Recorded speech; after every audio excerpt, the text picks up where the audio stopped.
Rain and Perry.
In 1,000 feet, use the right 2 lanes to keep right.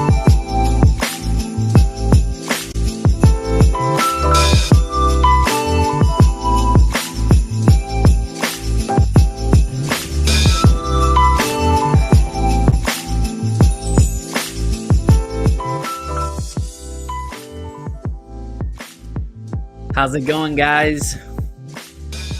It's Tuesday, June 29, 2021. Welcome to the Future Frontier. We're keeping your future on the front burner today. We got to stay focused. We got to put in the work. And I really appreciate you investing some time up front. I believe it's going to make a big difference.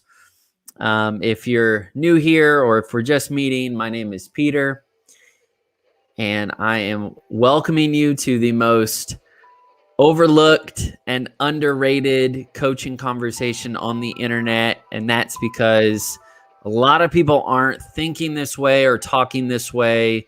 Maybe they're making a lot of predictions about the future, but I don't know that they're really taking action steps to go make it better. And today, that's what this is going to be all about. Prepare to Go There is simply a coaching journey for friends and leaders alike who want to better lead themselves so that way they can pioneer the new and the needed ways into a better future for everyone else. Now, what I have found from experience, and maybe you would agree, truth is, most people don't know how to lead others into a better future. And it's probably just because they don't know how to lead themselves there first. Maybe they kind of got put in a position of leadership, but they didn't know how to lead themselves as a lifestyle approach. And so because of that, they can't take people somewhere personally, practically, tactically that they have never been. And so what happens is, and it's, it's very sad, but it happens to all of us at one stage or another. We get excited about the future. We have ideas, we have dreams, we have these projects in mind. We talk about them, but we really don't know how to break into it, how to go there into the future, so to speak.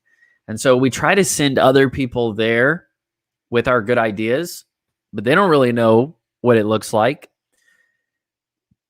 And the truth is, we have to go there first, right? That's what leaders do. Leaders go first.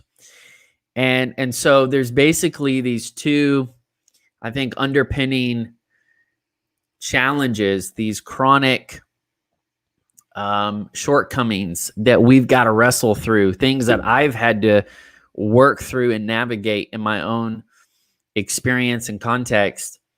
One, a lot of people are just unclear about how to describe their life purpose or the lifestyle process that's going to get them from where they can see it all on the mountaintop to where they are actually out there and they can be it all and do it all.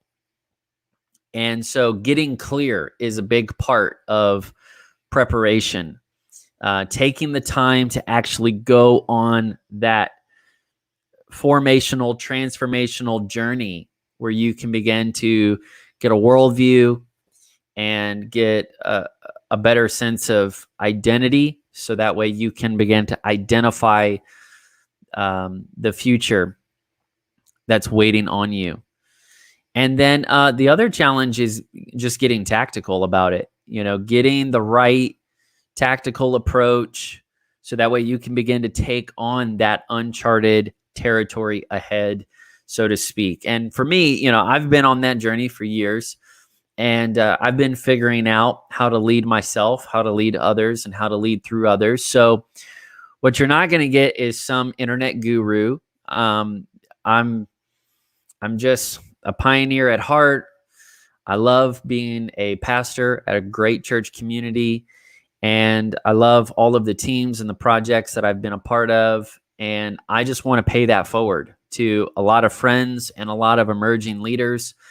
And so this is just my little space or place in the internet where I get to encourage and give some real-time company for those that are on that journey, leading themselves, leading others, leading through others. And so I hope that these conversations, these coaching journeys are really just going to give you the language that you're going to need to make better sense of this kind of pioneering lifestyle. And then that tactical approach that's going to help you see how doable it really is to lead yourself, lead others, and then lead through others with something that is proven to work. So basically, I hope that, I can get you outfitted for your future. And I want to do that through coaching like this. I want to do that through some online courses that I'm working on and looking forward to share with you. And then also probably the high point of all of this for me would be to find a community of emerging leaders that, we can call future friends together. And so I want to invite you into that email community. I call it the Future Friends. And it's basically people I haven't met yet, but people that I'm looking forward to meet in the future. And then what I love to do when I'm hanging out with new friends is see where they see themselves in the future, see what they're excited about, where they see themselves going and doing, and then just start to unpack it and begin to explore that life's work. And so many folks, they're just stuck, and they need a new way. They need a better way to, get past the past and then finally get going with a meaningful life's work. And I'm thankful that I've been able to be on that kind of journey, and then to lead and influence thousands of other people into a proven lifestyle approach that can help you move forward with your life in a meaningful way. That is going to help you lead yourself. That is going to help you lead by example and help you grow a legacy that others want to carry on. So I want to invite you, be a part of the Future Friends email community. You get updates on all the content. You're going to get incentives that only the email community can find for the future online courses that are coming. And then the community, you'll get access into the community. And that's again, what I'm looking forward to the most. Before we get started with today's conversation, which is all about how to boss up, and I want to give you a gift that you can take with you and that you can put to action immediately. You'll scroll down on this page or wherever it is, and you'll see a fail-proof planning guide. It's a free coaching tool that you can use to help you with the day-to-day organizing of your life, as well as the high-level goal setting. And what I have found, like many of you, it can be pretty daunting to take on the unpredictable future and turn it into something unforgettable. And so instead of having like a bulletproof plan, which newsflash doesn't exist, you got to really develop your mindset and your skill sets so that way you're actually working with more of a step-by-step proven process, right? A planning process that you can whip out and engage again and again and again. So it really doesn't matter how many times you need to calibrate your GPS. This kind of system is just running in the background, calibrating with you while you're making moves, and it's just helping you to stay on course even while you improvise. So I think that's something that's really useful, really valuable, and also pretty different than this kind of how to now do approach, which is, I would say, it's a little more mindless. It's just like, do what I say and then you'll get where you want to go. And the truth is, one, I really don't know where I need to go every day. And two, I don't want someone else telling me how to get there. I want to grow myself and get the values and get the tools so that way I feel empowered when all the experts are not around and they're not accessible. Can I still have something that I can take with me into the field, and that'll work? So that is a gift for you. My wife, Sarah Joy, and I worked on that project together, and so I think you're going to get a lot of value from it. Download it, get it instantly. It'll put you in the email community I mentioned before, and you can put it to work immediately. So, all right, let's get into this coaching conversation. Here is a quote to kind of prime things. Nancy D says, "I'm a big believer in picking your boss, not your job." So many people are on job hunt. They're looking for the right job, and that's great. More power to you. But have you considered the boss as one of your prerequisites, one of your targets, one of your filters for making that decision? A lot of people, they look at the benefits, they look at the location, they look at the hours, they look at, other things. But what about the boss? I mean, a lot of people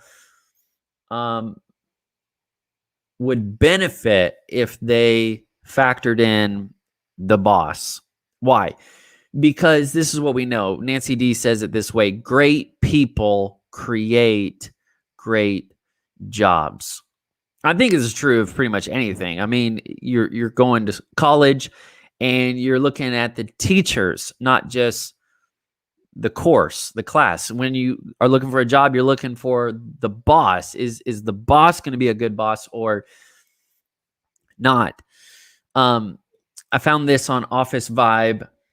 It says 50% of employees are quitting their boss, not their job.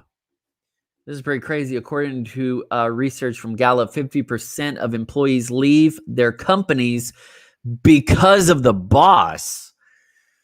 And that's pretty crazy. Gallup explains that when you have a bad boss, it creates this compounding effect that is really damaging.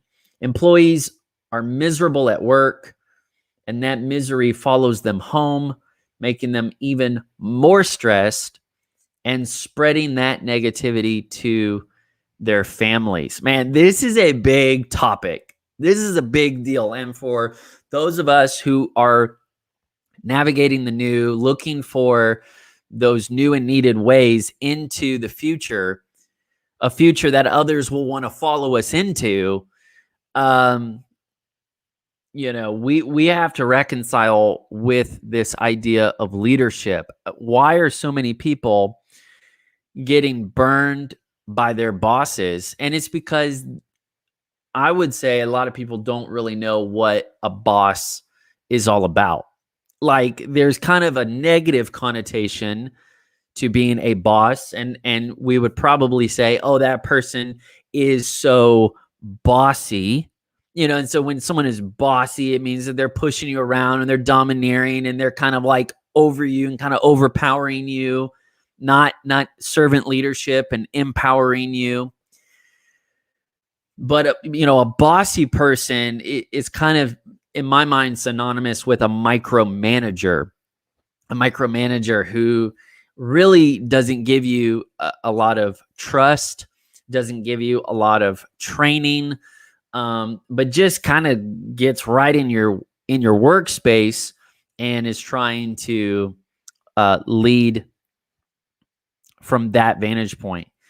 Now, on the other end of the coin, or the other end of the spectrum, being a boss can be a really cool thing. A lot of people, they like the idea of being their own boss.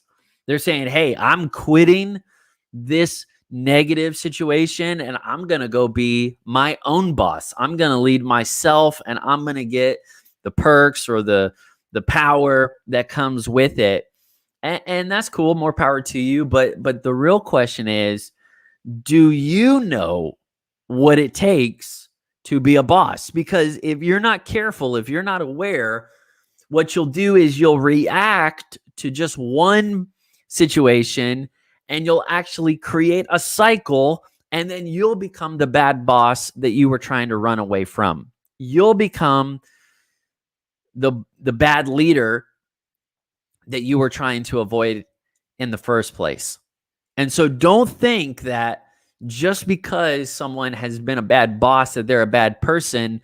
They may be put in a situation that is very difficult, challenging, nuanced, overwhelming, stressful, and they don't know how to lead well in that environment. And so what we want to do is have a lot of humility, have a lot of compassion, a lot of empathy, and hopefully a lot of wisdom while we are still in the viewpoint, the vantage point that we have, and we're looking out into the horizon, we're looking out into the future, we're saying, hey, the odds are that over time, we're going to become a boss in one way or another. Either you're going to be, stepping up on the org chart somewhere on your team, your business, your nonprofit, or you're going to just become a boss by default. Maybe the nature of the bureaucracy just kind of has that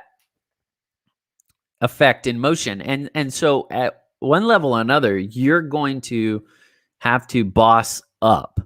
So how do we actually boss up, and how do we be the right kind of boss? How do we do the boss thing in a good way, so that way we can have the freedom and the focus for meaningful life's work, as well as be an inspiration and someone who can invest in those around them. So number one, I'm going to give you the 4 must-have skills to boss up. What are the 4 essentials to be your own boss? I want to use the acronym. Number 1 is BRAVE. Are you brave enough to lead relationally? A lot of times you get this image that the boss is on top, or the boss is at the top of the skyscraper in that C-suite, and they don't really have to get involved with what's going on the ground level or the front line. They don't really have to get involved with other people because there's this hierarchy that's in between them. And if you want to be a good boss, you have to be brave, because the boss has to make decisions. The boss has to step up. You have to make calls. You have to get in the mix. And you're going to have to be brave enough to lead relationally. And when we think of bravery, you may think of Braveheart with the war paint, and you're like just going to war and you're fighting it out. And there's there's probably a level of passion and intensity that comes into the workplace and competition, and crushing your goals and dominating the work and all that. But when I think of brave, are you brave enough to lead relationally? Like, what I mean is, are you brave enough to lead with your name and not just your title? And that's tough. It's tough to actually go into the mix, go into the fray, go into the conflict of the day, and actually go without the armor and go be human. Like, just go be human and be relational and go be a person and go hit things head on and talk things out and diagnose and discern what's going on and what needs to go on next. And that kind of bravery to put yourself out there in front of your team, in front of your organization or your ego or your logo, and that takes a lot of bravery. And a lot of leaders don't know how to do that.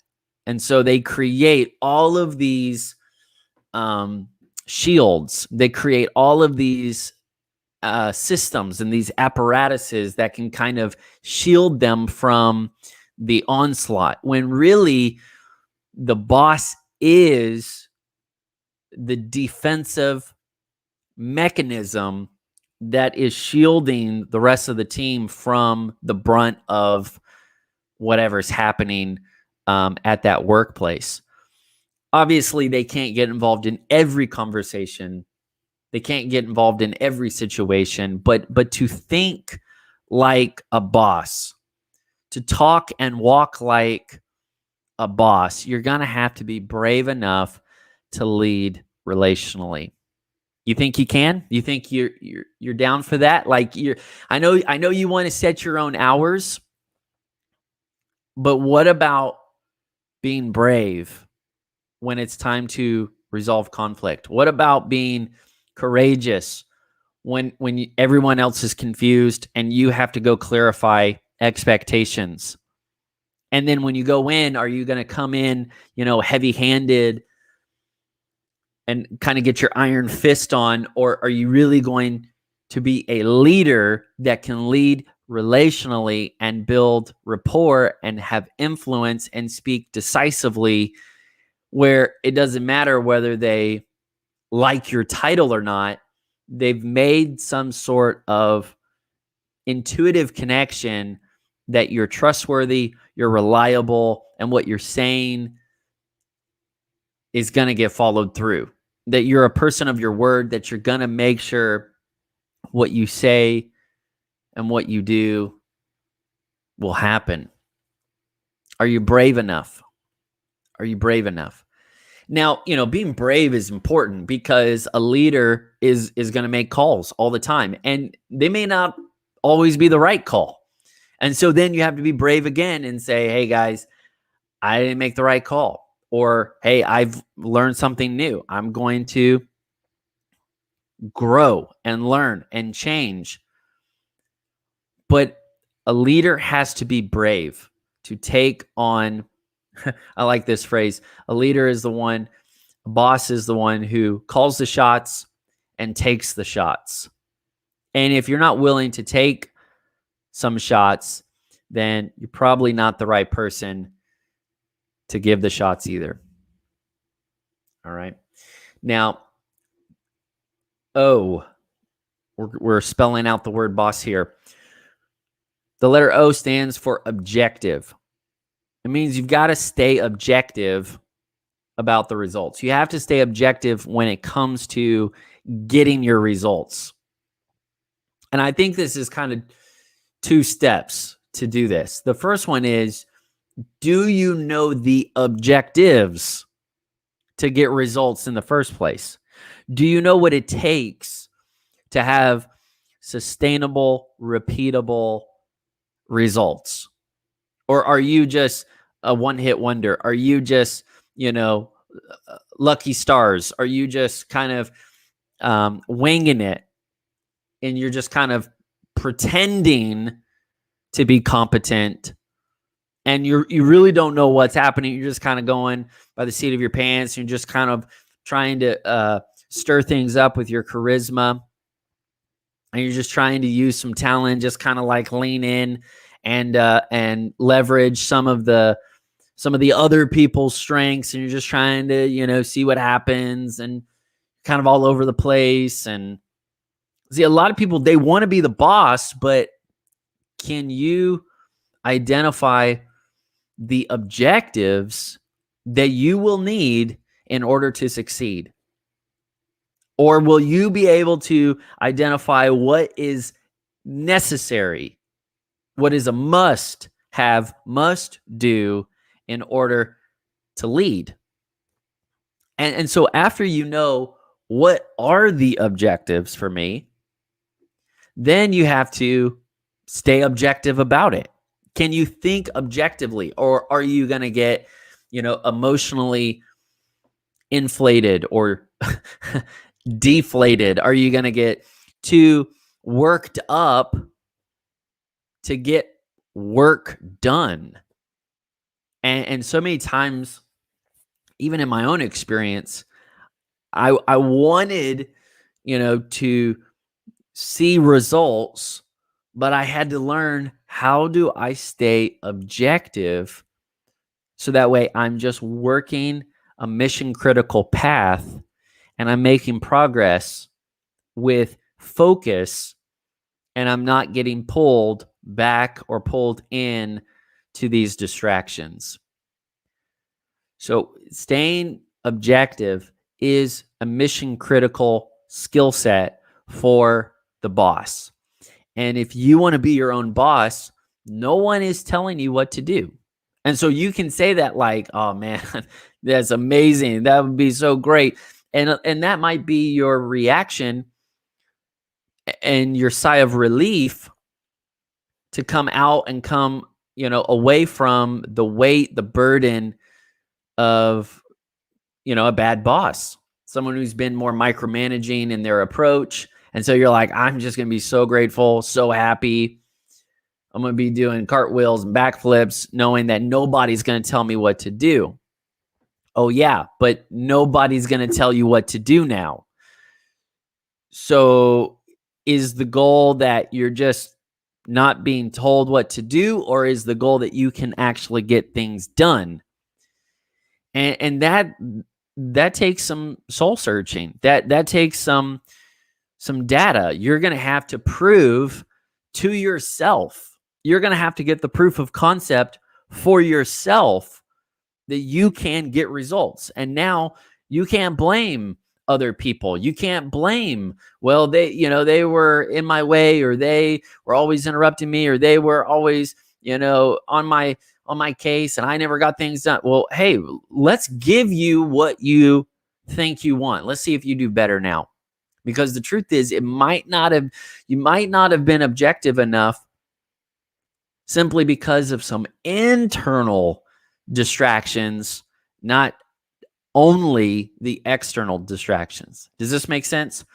So a boss is results focused, and you've got to stay objective about the results. I mean, one thing that I've observed and I've admired about entrepreneurs and business owners and those key leaders, or those, foundational leaders, man, they carry a lot of responsibility, and they really don't have time to, sit down and work on people's feelings and make sure that everybody's having like a super day. And I mean, they've got to get stuff done, and you can't be upset when they're working their objectives. You have to realize that is part of the role. And if you want to be your own boss, you're going to have to set clear objectives. And then here comes another part, or another way to say it. You're going to have to stay objective about those things you said you were going to do. So either way, Whether it's someone else or whether it's you, you're going to have a plan. Either somebody else's plan is going to be given to you, or you're going to have to make your own plan. But you have to stay objective and you have to get results. All right, that kind of leads into the third piece, which is the S, solutions, solution minded. A lot of people say, man, I can't wait. I'm going to be my own boss. I'm going to, do my own thing. That's great. I have learned it is very easy to see what's wrong in a number 2 role.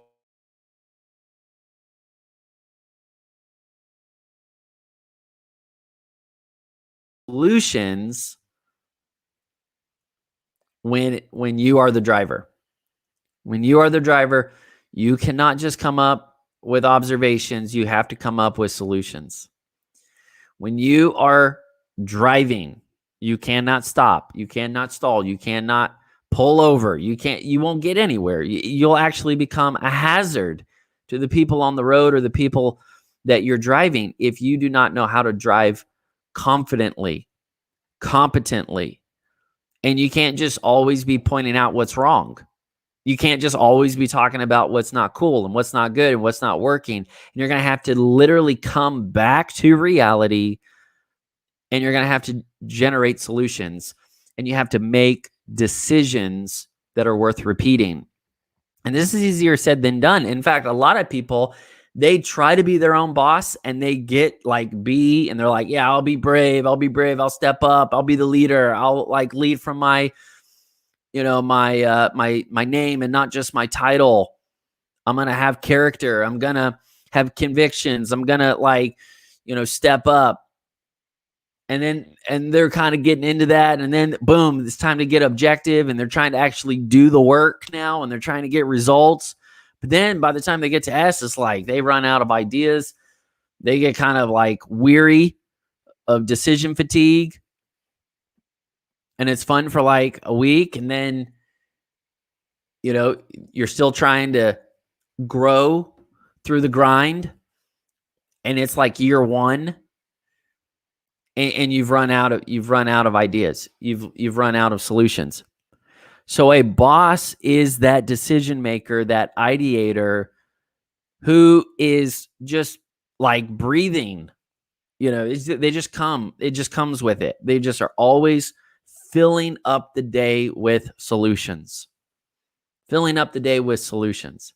Something pops up, you got to be the person who fixes it. You got a fire, you got to figure out how to put the fire out, or how to channel the fire and make it, do something good.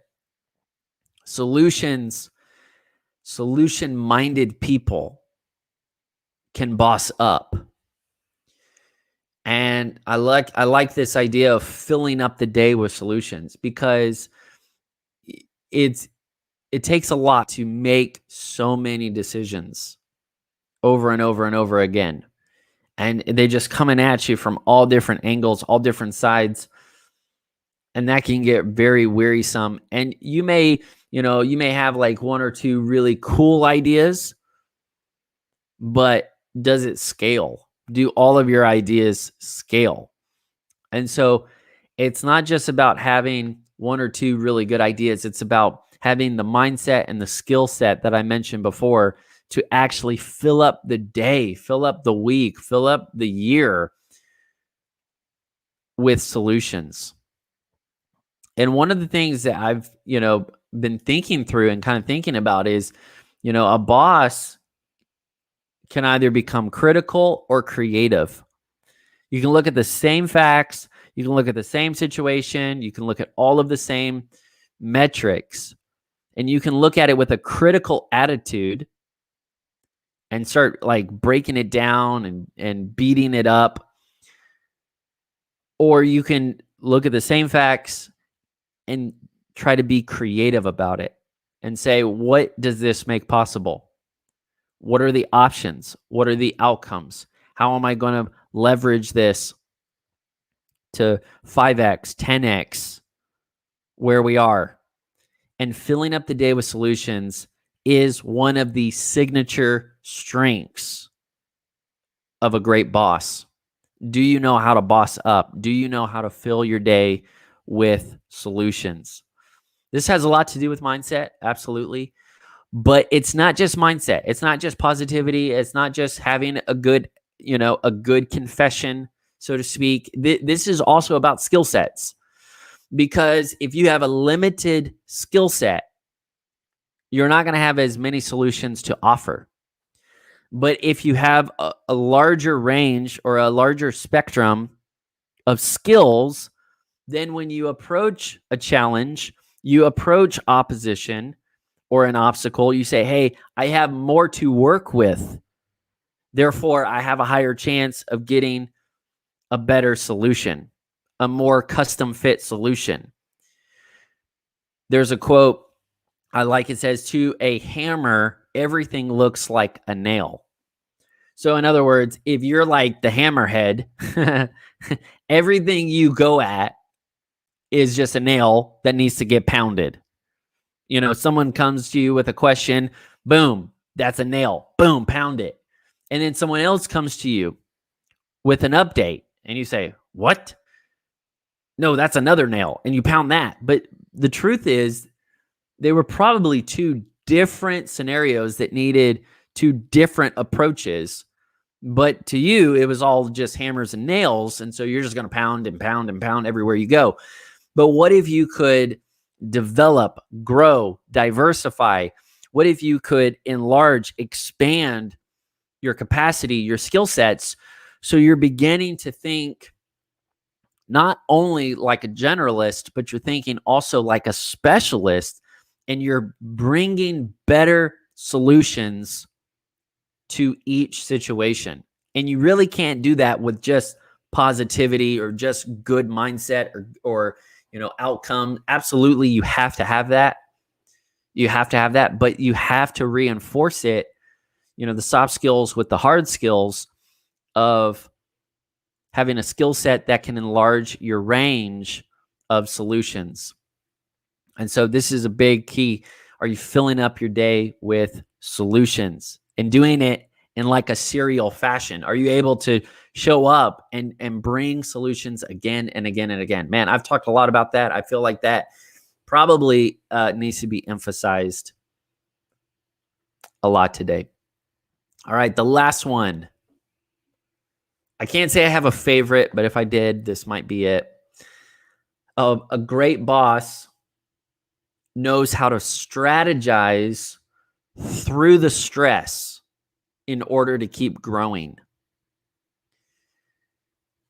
The whole point of bossing up, leading yourself well, leading by example, is that you're going to grow, you're going to scale, you're going to improve, you're going to make money, you're going to get results, you're going to serve people, influence others, make an impact, make a difference, go the distance, right?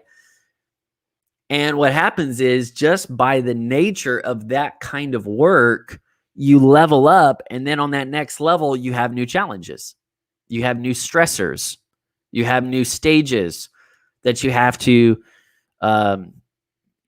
decode and work through.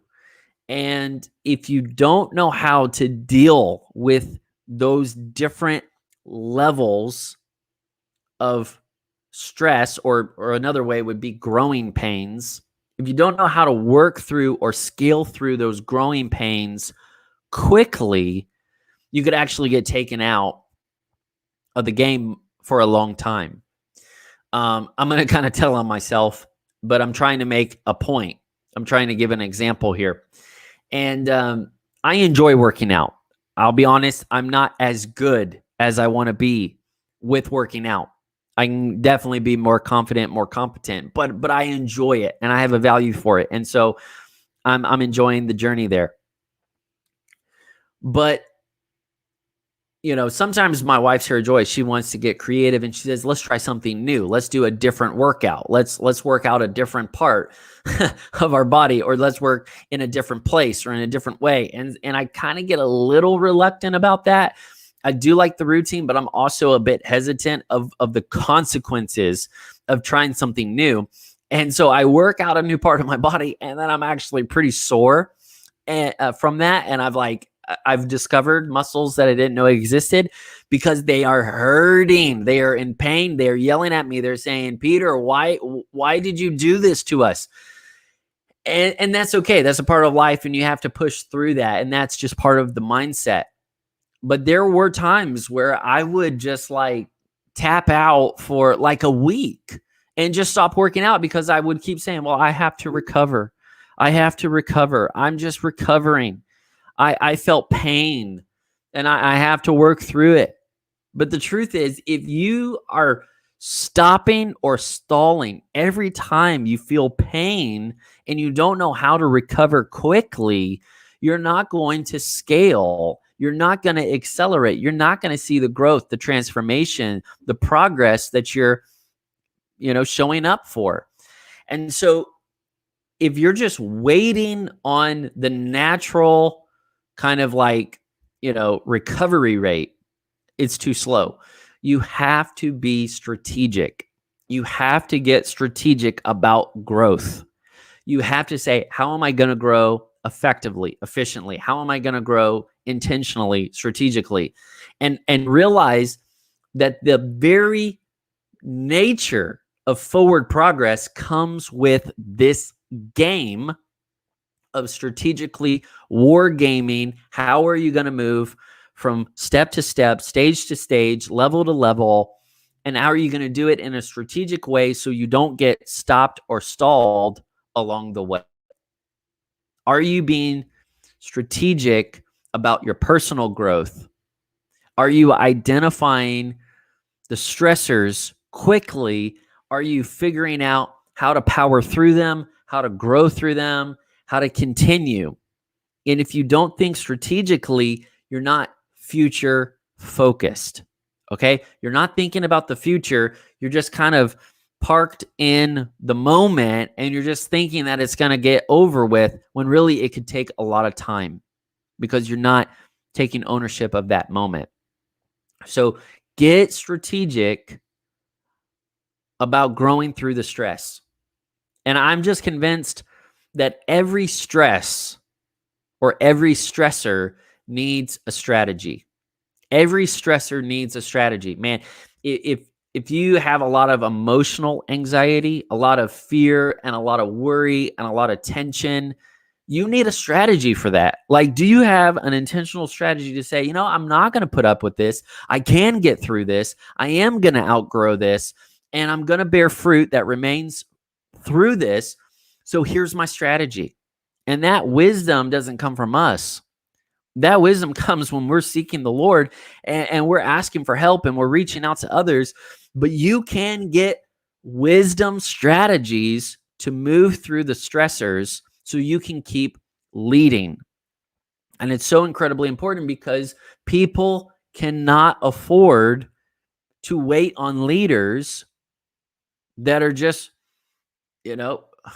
on the sideline, and they're just kind of just suffering, and they don't know how to recover effectively. I hope this makes sense. I hope you're hearing the motive behind it. Get strategic about your growth.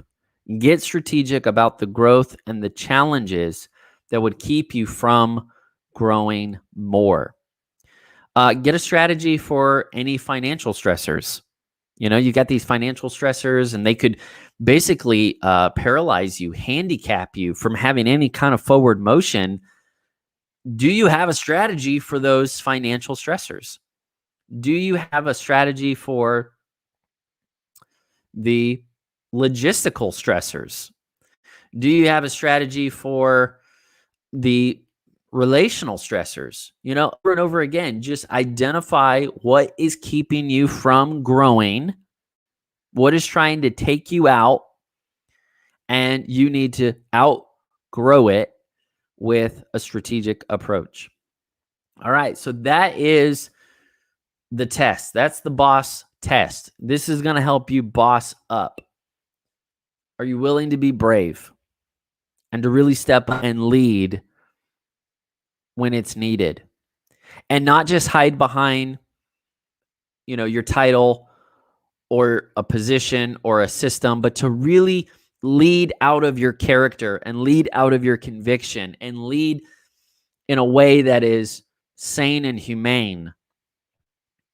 To be brave enough to step into the mix and just to put yourself out there and to say, this is what needs to be done. Are you willing to stay objective when it comes to results? Can you fill up the day with solutions? Are you thinking strategically about growing through different steps and stages that could keep you out of the game? Now, I want to flip all of that, take that whole list, and I want to invert it. And I want to use this to describe a bad boss. And I'm not talking about them out there. I'm talking about us right here. We have to own this. We have to look in the mirror. We have to look at ourselves because we're the ones that are trying to boss up. We're the ones, you can actually have a boss and still be a boss. In fact, you'd probably have a better relationship with your boss if you did boss up. Hello, just saying. So here's the opposite, right? So instead of being brave, a bad boss blames others. They're not being brave. They're not stepping out. They're not stepping up. They're not leading relationally. They're just blaming other people. They're deflecting. They're projecting.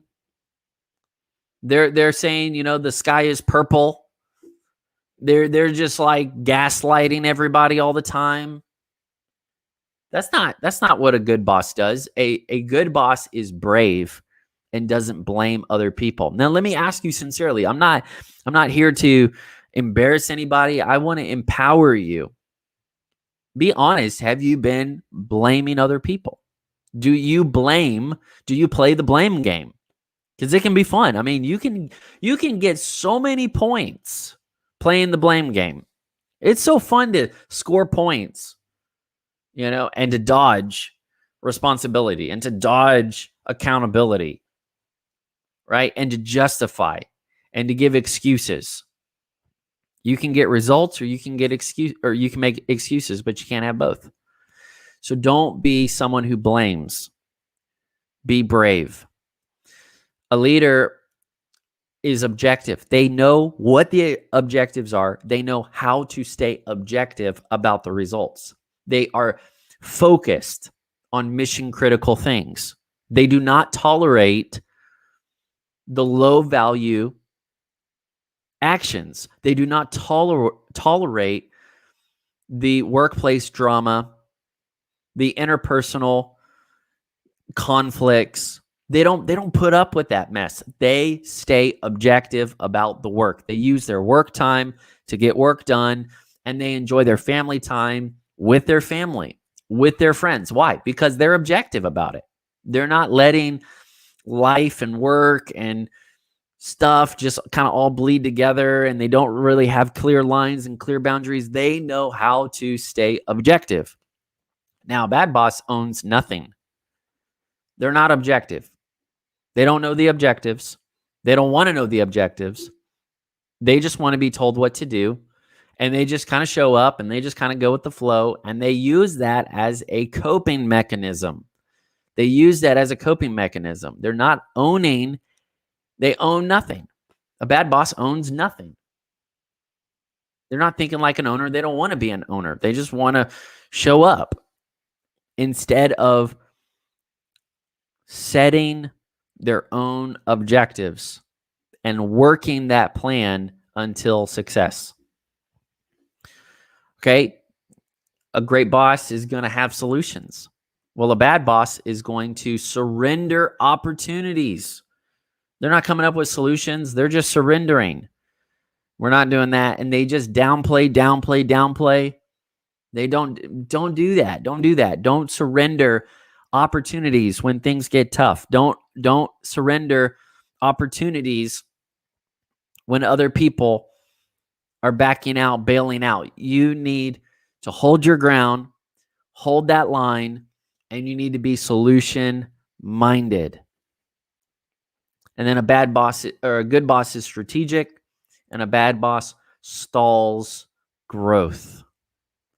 Man, that's one of the hardest lessons that I've learned. One of the best pieces of advice I could give to you. Do not stall growth. Do not let stress keep you where you are. Do not reduce your life to the confines of what is comfortable today. You have to press through. You have to grow through it. And in order to do that, you have to get a strategy for your stressors. So don't stall growth for you personally, and don't stall for your team. Don't stall growth for the team either. You got to get strategic. How are we going to keep growing? You want to be a boss, right? I encourage you, be brave enough to lead, stay objective, generate a lot of solutions, and then strategize through the stress in order to grow. All right. I hope this has been helpful. Tomorrow, I will be coming back with a new topic and just having great conversations to work on us, just keeping the future on the front burner. I really believe that if we will treat our future like our full-time job, if we will work on ourselves, if we will work on the future, if we will take on a lifestyle of preparation, we'll do the necessary yet unnoticed work, that we are going to find the new and the needed ways into a better future that others will rush to follow. And they are desperate to find these new and better ways, these new and needed ways into that better future. But it doesn't happen by default. It doesn't happen automatically. It takes pioneering leaders, pioneering people who have that mindset that they're going to lead themselves, they're going to lead others, they're going to lead through others. And so this has to be an ongoing conversation. You just have to keep stoking the fire. You know, that fire can burn out, that fire can go out, that fire can get dim. But what do? You just keep throwing more and more wood. You don't have to find designer wood. You don't have to find like a certain kind of wood. It's anything that is flammable. And so that's what we're going to do. We're just going to keep stoking that future fire. We're just going to keep keeping this conversation going. And we're just going to find as many topics. They may not be all great, all amazing, all wonderful, but we're just going to keep it burning. We're just going to keep growing, keep going. And tomorrow is going to be an amazing conversation. It's going to be so helpful for many of you. How do you make life work for real? Like, how do you actually make your life work out? And there's two ways. We're gonna focus on the daily work that must be done, your workouts and your workflows. Those are two building blocks to a great day, a great week, a great month, a great life. Can you make life work one day at a time by just inserting well-developed workouts and workflows? It's a conversation I'm having with myself and with my friends, something I want to pass on to you. I think it will be a big benefit. Some of you just don't feel motivated to do this kind of stuff, but it's a necessary part of preparation. And so I want to help you get there. Guys, I'm going to tell you one more time, go ahead and get the fail-proof planning guide. You can just put in your email, jump right in, get after it. It'll be a big help to you. Join the email community called Future Friends.